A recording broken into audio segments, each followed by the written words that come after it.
दीदी, प्रणाम। बेटा, पिछले कक्षा में ऐसा बोला गया था कि जब किसी का अंतिम संस्कार होता है तो फिर उनके बाद जो भी दान पुण्य करते हैं, दक्षिणा आदि देते हैं, तो जो जीवात्मा वो तो चला गया, जाने वाला चला गया, तो उनको क्या लाभ मिलेगा, उनको क्या पुण्य मिलेगा? कहते हैं कि उसकी आत्मा 10-12 दिन जो है ना, वो नया शरीर नहीं लेती है, इर्द गिर्द रहती है। तो उसको अच्छा लगता है कोई उसके निमित्त कुछ दे तो, ऐसा एक संप्रदाय का कहना है। अब हम तो जानते नहीं है ना, तो जो दूसरे कह रहे हैं उसके ऊपर ही चर्चा कर सकते हैं। लेकिन और दूसरा संप्रदाय कहता है कि चलो ठीक है, उसको भले ही कुछ नहीं मिलेगा और उसी का तो अंश है ना, ये जो उसके बेटे पोते हैं, ये तो सच है, ये तो वैज्ञानिक है ना। क्योंकि एक व्यक्ति के जो सेल्स हैं वो उसी का ही तो पूरा, मतलब पूरे शरीर का एक जो सार है वही तो संतानों में आता है ना। तो एक तरह से तो वो उसी का ही रूप है ना। ये तो शास्त्र भी मानता है कि पिता के रूप में ही संतानें उत्पन्न होती हैं, पुत्र पुत्रियां उत्पन्न होते हैं, तो वो उसी का ही रूप है। तो ठीक है, कम से कम उसने जितना कमाया, तो अब ये दान पुण्य करेंगे तो कम से कम इनका तो उद्धार होगा, इनका तो कल्याण होगा। तो हानि कुछ भी नहीं है उसमें। हाँ बताओ, आप पूछो। लेकिन ऐसे भी तो कहा जाता है ना कि जीवात्मा तो तुरंत नया शरीर धारण करता है। ये गीता दो जी के हैं श्लोक में उसमें, तुरंत वाला भी है, तुरंत वाला भी है। उपनिषदों में वो एक उसके कीड़े का उदाहरण दिया है। एक कीड़ा होता है ना, जब वो आगे वाले को कुछ पकड़ लेता है, पत्ते आदि को, तब पीछे से हटाता है अपने आप को। और ऐसे भी उदाहरण हैं, वो तो लाइव उदाहरण भी मिले हैं कि तुरंत नहीं जाता है वो, उसको इंतजार करना पड़ता है। अकाल मृत्यु में तो बिल्कुल ही नहीं जाता है, ये तो तथ्य है। इसके तो बहुत सारे प्रमाण मिले हैं। किसी की अकाल मृत्यु हो गई तो उसको तुरंत शरीर नहीं मिलता है। तो बहुत सारी आत्माएं हैं आकाश में, आपके इस कमरे में भी कई होंगी। तो जिसका जितना जीवन बच गया था उसको उतना तो वेट करना पड़ेगा, ये सच है। क्योंकि ये सृष्टि इतनी सरल नहीं है, इसको समझना भी कठिन है। जो हम जीवित हैं और हमारे जो इस समाज के, मनुष्य समाज के जो नियम हैं, मर्यादाएं हैं, रूल्स हैं, रेगुलेशंस हैं, उनको समझना भी कठिन है। पर इनसे कहीं ज्यादा बड़ा जगत है, अदृश्य जगत। तो हम ये ना माने, और ये तो सांख्य दर्शन में भी बताया है। वहां पर दूसरी योनियां भी बताई हैं मनुष्य योनि के अतिरिक्त, और सबके पार्थिव शरीर होते हैं ऐसा नहीं है। वहां वायवीय शरीरों का भी वर्णन है, तेजस शरीरों का भी वर्णन है। ये सृष्टि तो अनंत है। जब आप थोड़ा जैसे मंगल ग्रह के ऊपर जाओगे ना, तो आपको ये पृथ्वी भी एक ऐसा ही चमकता हुआ तारा दिखाई देगा, जैसे दूसरे तारे दिखाई देते हैं आपको, ऐसा ही ये दिखाई देगा। तो वहां से आपको ये समझ में भी नहीं आएगा कि अच्छा इतना सारा तो बड़ा हमारा पतंजलि योगपीठ ही था, इतना बड़ा हरिद्वार था, इतना बड़ा दिल्ली था, इतनी बड़ी मुंबई थी, ये सब कहाँ है? ये तो इतना छोटा सा दिखाई दे रहा है। और फिर इतने बड़े बड़े देश, ऑस्ट्रेलिया, चीन, अमेरिका आदि जितने बड़े बड़े देश थे, वो सब कहाँ हैं इस इतने छोटे से तारे में? तो जैसे वहां जाके आपको ये पृथ्वी ग्रह एक इतना ही छोटा सा ये दिखाई देगा तारा, ऐसे ही तो ये अनंत तारे हैं ना। और ये इतनी इतनी दूर हैं, और जो पृथ्वी नहीं, सूर्य से भी कई कई गुना बड़े हैं, जहां प्रकाश को पहुंचने में भी कई कई प्रकाश वर्ष ही लग जाते हैं। तो हम कैसे इस ब्रह्मांड का वर्णन कर सकते हैं? आप कभी इसके ऊपर ही देखने लग जाओ यदि, कि कितनी इस ब्रह्मांड में गैलेक्सी हैं, कितने फिर उसमें ये नक्षत्र आदि हैं, तो फिर आप किसी भी व्यक्ति को यही कहना पड़ेगा कि बस इतना ही जान पाए कि वो अनंत है, उसका अंत नहीं है। तो हम जीवात्माओं के मरने के बाद जो करते हैं, या जीते जी भी जो करते हैं, तो उससे कितना हमारे लिए लाभदायी होता है और कितना उसके लिए लाभदायी होता है। तो इसका ठीक ठीक से विश्लेषण करना उतना सरल नहीं है। मैं आपको पढ़ाती हूं तो आपके लिए लाभदायी है या मेरे लिए लाभदायी है?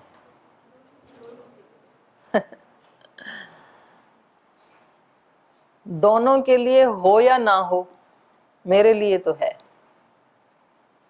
पक्का। तो ऐसे ही दूसरे को भी ऐसे सोचना चाहिए कि भाई पढ़ाने वाले के लाभदायी हो या ना हो, सुनने वाले के लिए हमारे लिए तो है, ऐसे सोचना चाहिए। और केवल ये बस आपके और हमारे लिए ही लाभदायी है या इस रूम से अलग जो है उनके लिए भी लाभदायी हो सकता है? उनको बल्कि कुछ लोग तो इसकी रिकॉर्डिंग देखेंगे तो उनके लिए भी लाभदायी हो सकता है। और मैं कहती हूँ केवल वो रिकॉर्डिंग जो देख रहे हैं उन तक ही ये पाठ सीमित है, उन्हीं के लिए लाभदायी है, या जो नहीं भी देख रहे उनके लिए भी लाभदायी है? उनके लिए लाभदायी कैसे होगा जो देख ही नहीं रहे, सुन ही नहीं रहे?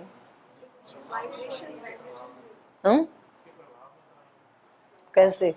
वो तो सुन भी नहीं रहे, देख भी नहीं रहे।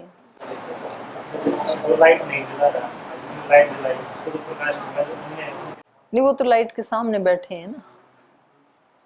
जो सुन ही नहीं रहे हैं उनके लिए भी लाभदायी कैसे होगा?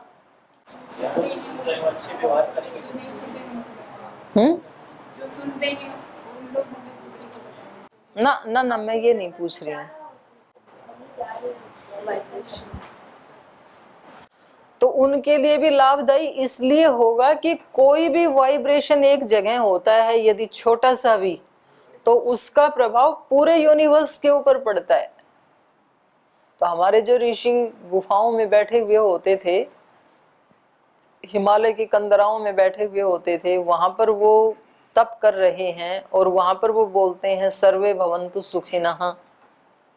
तो उनके उस भाव का सारी प्रजाओं के ऊपर प्रभाव पड़ता है कि नहीं पड़ता है? पड़ता है, व्यर्थ थोड़े बोल रहे हैं वो। लेकिन वो केवल वाणी से बोलेंगे तो बहुत कम प्रभाव होगा, और यदि वो हृदय से आत्मा से वैसा बोल रहे हैं तो निश्चित रूप से बहुत ज्यादा प्रभाव पड़ता है। तो इसलिए किसी के भी निमित्त से कोई व्यक्ति कुछ भी शुभ कर्म करता है, अच्छा बोलता है, सोचता है, करता है, दान देता है, सेवा करता है, तो निश्चित रूप से वो अच्छा ही अच्छा है, उसमें कोई भी दोष नहीं है। ठीक, आगे चलें? तो चलिए पढ़ते हैं थोड़ा। तो अब इन्होंने शत्रुघ्न जी को तो मना कर दिया कि भाई आप ऐसा कुछ भी लड़ाई झगड़ा पिटाई मत करो, और आगे श्री राम से मिलने के लिए एक यात्रा प्रारंभ करेंगे, तो उसका इसमें वर्णन किया गया है अगले सर्ग में।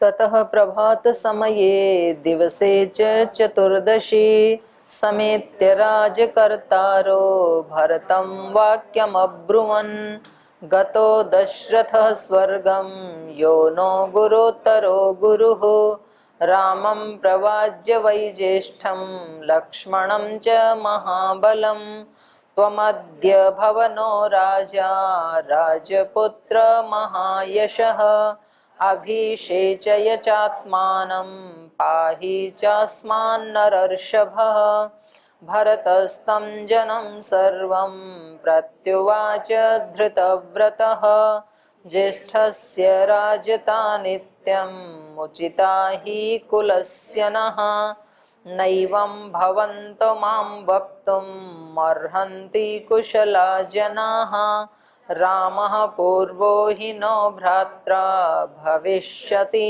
महीपतिः अहं त्वरण्यवत्स्यामि वर्षाणि नवपञ्च च युज्यतां महती सेना चतुरंग महाबला आनयिष्याम्यहं ज्येष्ठं भ्रातरं राघवं वनात्।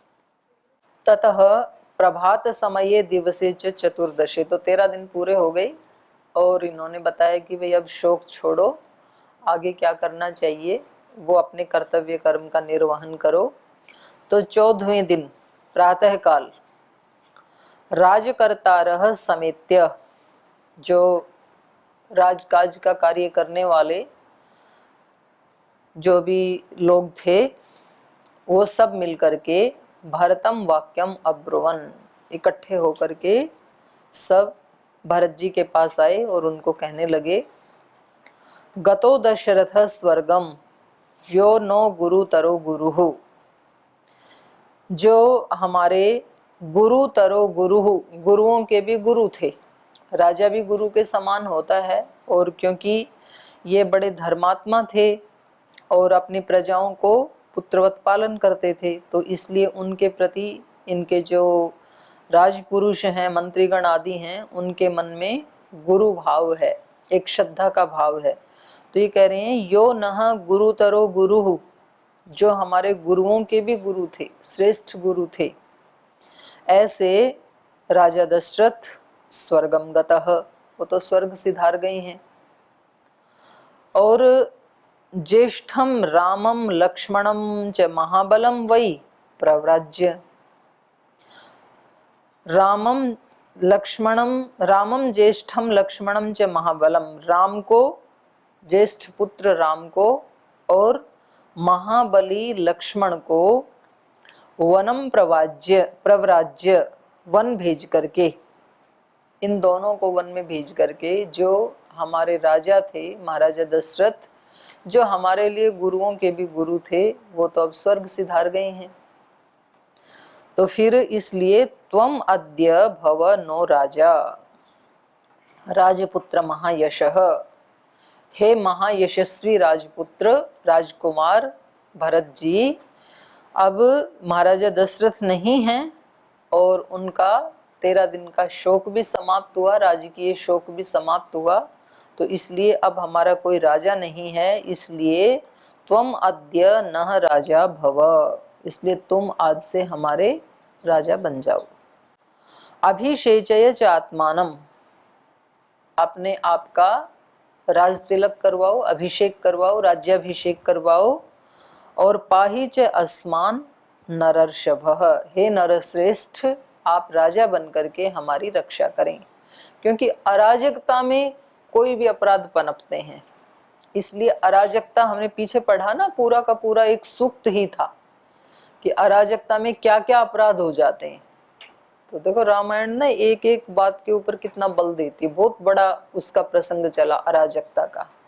तो जहां अराजकता होती है वहां सब प्रकार के अपराध स्वतः ही अपना डेरा जमा लेते हैं। इसलिए घर परिवार का भी कोई मुखिया होना चाहिए। जिस घर में अराजकता है, कोई राजा है ही नहीं, वहां का कोई मुखिया नहीं है, तो उस परिवार के लोग मनमाना आचरण व्यवहार करने लगते हैं और फिर वो घर किसी काम का रहता नहीं है। ऐसे ही समाज का भी कोई मुखिया होता है, ऐसे राष्ट्र का भी कोई मुखिया होता है, और ऐसे ही अपने शरीर का भी कोई मुखिया होता है। इस शरीर का मुखिया यदि सात्विक वृत्ति नहीं है तो राजसिक तामसिक अपने आप पनप जाएंगी। इस शरीर का, इस जीवन का मुखिया यदि आत्मा नहीं है, मन अपने आप ही मुखिया बन जाएगा। फिर जो उस मन में आएगा वो करवाएगा हमारे से। मन भी मुखिया नहीं तो इंद्रियां मुखिया बन जाएंगी, फिर वो विषयों की तरफ जाएंगी।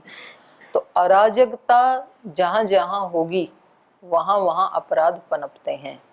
तो इसलिए राजा तो होना ही चाहिए, कोई तो नेता होना चाहिए ना। तो लोग कभी यात्रा भी करते हैं, सब लोग एक ही गांव से आए, एक मोहल्ले से आए, 8-10 लोग, तो भी वो उस ग्रुप में कहते हैं भाई इस ग्रुप का हम आपको मुखिया बनाते हैं। तो फिर वो व्यक्ति पता करता है कि हमें कहाँ कहाँ घूमने के लिए जाना चाहिए, कैसे जाएंगे, उसके लिए क्या साधन करना पड़ेगा। तो फिर वो बाकी के 9 हैं वो पूरे निश्चिंत रहते हैं कि भाई एक को मुखिया बना दिया हमने, अब ये सोचेगा। तो इसलिए राजा तो होना ही चाहिए कोई ना कोई। तो हमारे जीवन का राजा कौन है? हमारे जीवन का मतलब हमारे आंतरिक जीवन का, ये कहें, व्यक्ति खुद ही है। और यदि खुद नहीं है तो फिर सब प्रकार की बुराइयां पनपेंगी। फिर आप कहते रहना जी इसने आके तो मेरे को शराब पिला दी, इसने आके बीड़ी पिला दी, इसने सिगरेट पिलाना सिखा दिया, इसने मेरे को सोना सिखा दिया, इसने मेरे को ज्यादा खाना सिखा दिया, इसने घूमना सिखा दिया। तो आप कहाँ थे जब ये सिखा रहा था? तब जब ये व्यक्ति आपके जीवन में बुराई डालने के लिए आया तब आप कहाँ थे? अराजकता थी क्या आपके अंदर कि कोई भी आकर के आपके घर में कूड़ा फेंक के चला गया? भाई जब हम यहाँ सारे बैठे हैं तो इस कमरे में जो सफाई करने वाले हैं, कूड़ा उठाने वाले हैं, बीबीजी वाले हैं, वो अपना पॉलीथीन भर के लाएं और यहाँ लाके हमारे सब के ऊपर फेंक दें, इतनी हिम्मत है उसकी? और वो फेंकेगा तो आप फेंकने देंगे? तो जैसे इस कक्षा में उसकी हिम्मत ही नहीं है, पहली बात तो आएगा ही नहीं, और आ भी गया तो फेंक नहीं पाएगा, और जबरदस्ती एक दिन फेंक दिया तो अगले दिन उठने लायक नहीं बचेगा, अगले दिन तो बिल्कुल नहीं आएगा। यहाँ हम सजग हैं, लेकिन हमारे आंतरिक जगत में किस किसने कितना कूड़ा फेंका है, और हमने खुद भी उनसे उधार ले लेकर के फेंका है, इसका हिसाब है कोई? क्योंकि हम सजग नहीं है। वहां पे बात वहीं से ही प्रारंभ हुई थी आज, सजगता से, और वही बात है यहाँ पर भी। जो सजग नहीं है उसके अंदर कोई कुछ भी कूड़ा फेंकेगा, उसको कोई बचा नहीं सकता है। तो राजा तो अपना बनना ही पड़ेगा। अरे राजा बनने के लिए तो लोग कितने सारे पापड़ बेलते हैं। तो और कहीं का राजा बनने का अवसर मिले या ना मिले, अपने जीवन के राजा तो बन जाओ। देश का राजा बनने का अवसर मिले ना मिले, पीएम सीएम बने ना बने, लेकिन अपने जीवन के तो मालिक हर व्यक्ति, हर आत्मा है ही, तो उसको उसी तरह से जीना चाहिए।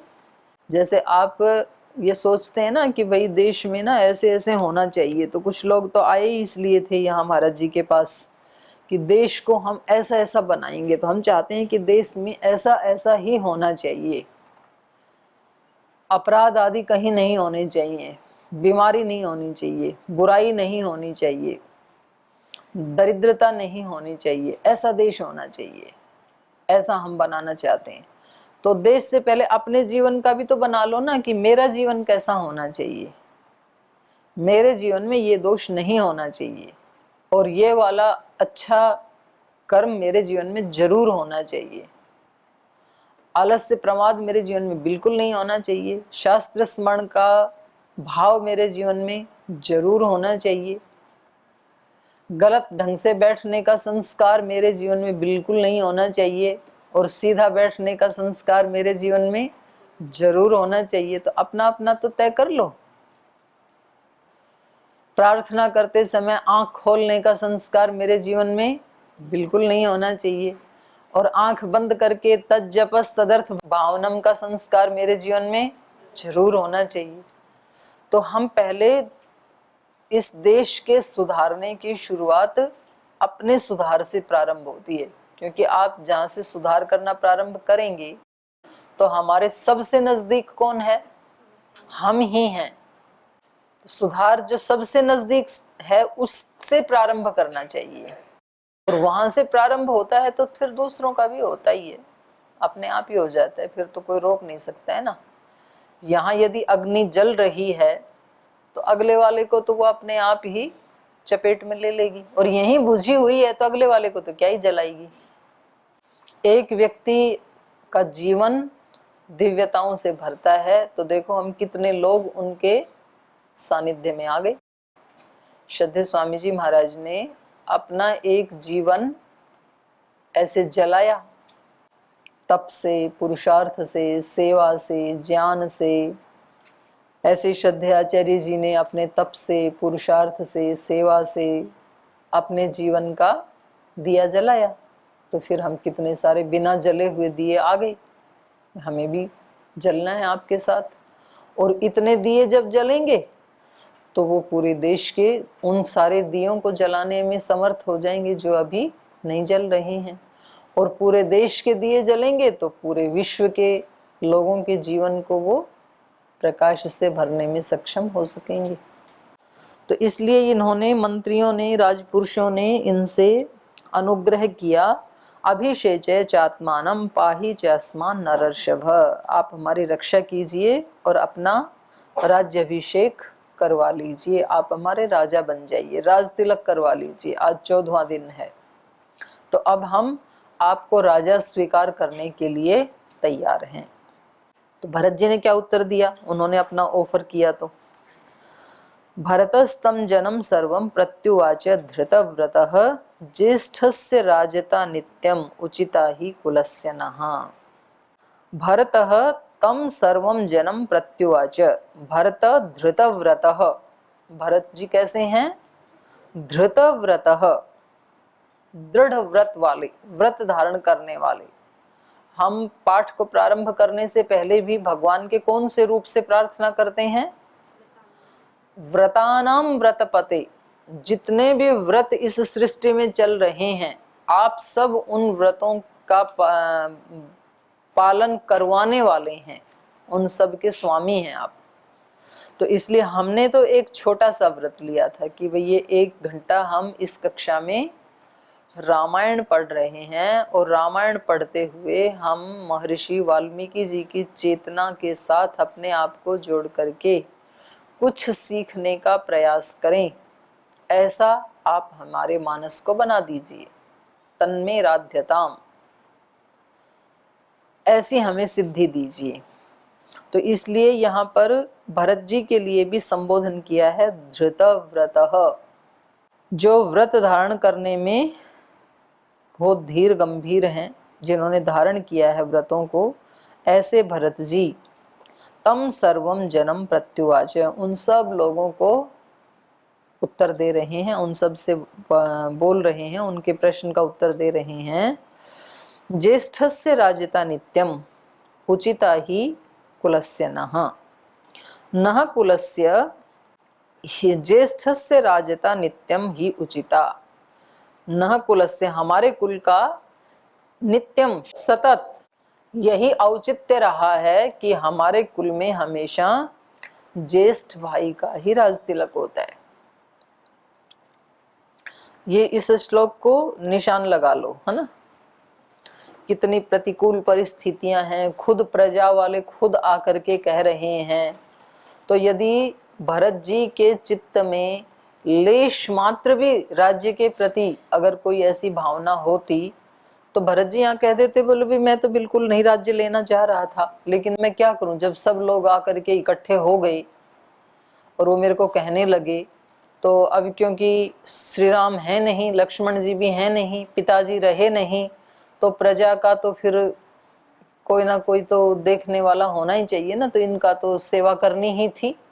तो कह सकते थे ना बड़े आराम से, जैसे कि हम कह देते हैं कि जी मैं शास्त्र कर तो लेता याद, लेकिन ये मेरे कक्ष में रहने वाला है, ये जब देखो शोर ही मचाता रहता है, जोर जोर से बोलता रहता है, दरवाजे को जोर से बंद करता है, जोर से खोलता है, अब क्या करें, ऐसा करते हैं तो हम तुरंत अपने अंदर का जो तप करने का भाव है उसको बचा करके और दूसरे के सिर पे तुरंत डाल देते हैं कि जी कर तो लें, हम बहुत कुछ कर लें, पर ये जो हमारे आसपास रहने वाले हैं ना, ये सब नालायक हैं, तो क्या करें। तो ऐसा कुछ नहीं है, व्यक्ति जो करना चाहता है वो किसी भी परिस्थिति में कर सकता है। तो इनको बराबर धर्म का स्मरण है भरत जी को। श्री राम से भी ऊंचा चरित्र है भरत जी का, मतलब सब कह रहे हैं तो इनको तो कुछ वो ही नहीं है, कोई इनके ऊपर तो कुछ आंच आने वाली ही नहीं है, बड़े आराम से राज्य को ले सकते थे ये। लेकिन उन्होंने, इनको याद है कि भाई हमारे कुल की रीति क्या है, शास्त्रों का कथन क्या है, हमारे बड़े बुजुर्गों का कथन क्या है, मुझे क्या करना चाहिए। तो ये कह रहे हैं भाई हमारे कुल की रीति जो है वो ये है कि हमेशा बड़े वाले का ही राज्याभिषेक होता है। ज्येष्ठस्य राजता नित्यम उचिता ही कुलस्य नः, हमारे कुल की यही रीति नीति है कि ज्येष्ठ भाई का ही राज्याभिषेक होता है। नैवम भवन्तो माम वक्तुम अर्हन्ति कुशला जनाः, इसलिए आप तो खुद समझदार हैं, कुशल जन हैं, तो आप मुझे ये नहीं कह सकते हैं कि मैं अपना राज्याभिषेक करवा लूं, क्योंकि आप भी जानते हैं कि हमारे रघुकुल की रीति क्या है, ज्येष्ठ का ही राज्याभिषेक होता है। राम पूर्वो ही नो भ्राता भविष्यति महीपति, क्योंकि हमारे ज्येष्ठ भाई श्री राम हैं, इसलिए वो ही हमारे महीपति भविष्यति, राजा बनेंगे। तो बोले फिर वनवास का क्या होगा, उनको तो वनवास मिला है। तो कहा अहम तो अरण्य वत्स्यामी, मैं रहूंगा ना उनकी जगह पे, वनवास में जाऊंगा। वनवास यदि पूरा करना ही है पिता का वचन, तो उनके स्थान पे मैं जाऊंगा और श्री राम यहाँ आकर के अपने कार्य को संभालेंगे। अहम तो अरण्य वत्स्यामी वर्षाणी नव पंचच, 9 और 5 14, 14 वर्ष तक मैं वन में रहूंगा और मैं श्री राम को वापस लाके उनको राज्य संभला करके आप सबको भी सुरक्षित कर दूंगा। ऐसा इन्होंने उत्तर दिया। तो आगे ये प्रसंग फिर हम कल आगे बढ़ाएंगे।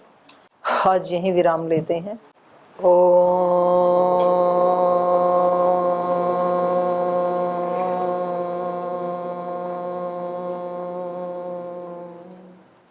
शांति शांति शांति।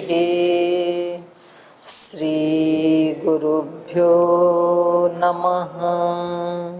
ऐसे है मेरे राम, ऐसे है मेरे राम, ऐसे है मेरे राम, ऐसे है मेरे राम। विनय भरा हृदय करे सदा जिन्हें प्रणाम, ऐसे है मेरे राम, ऐसे है मेरे राम। राम सा पुत्र न राम सा भ्राता, राम सा पति नहीं राम सा त्राता, राम सा पुत्र न राम सा भ्राता, राम सा पति नहीं राम सा त्राता, राम सा मित्र न राम सा दाता, सबसे निभाए सबका नाता, राम सा मित्र न राम सा दाता, सबसे निभाए सबका नाता। स्वभाव से उदार शांत, सब गुणों के धाम, ऐसे है मेरे राम, ऐसे है मेरे राम।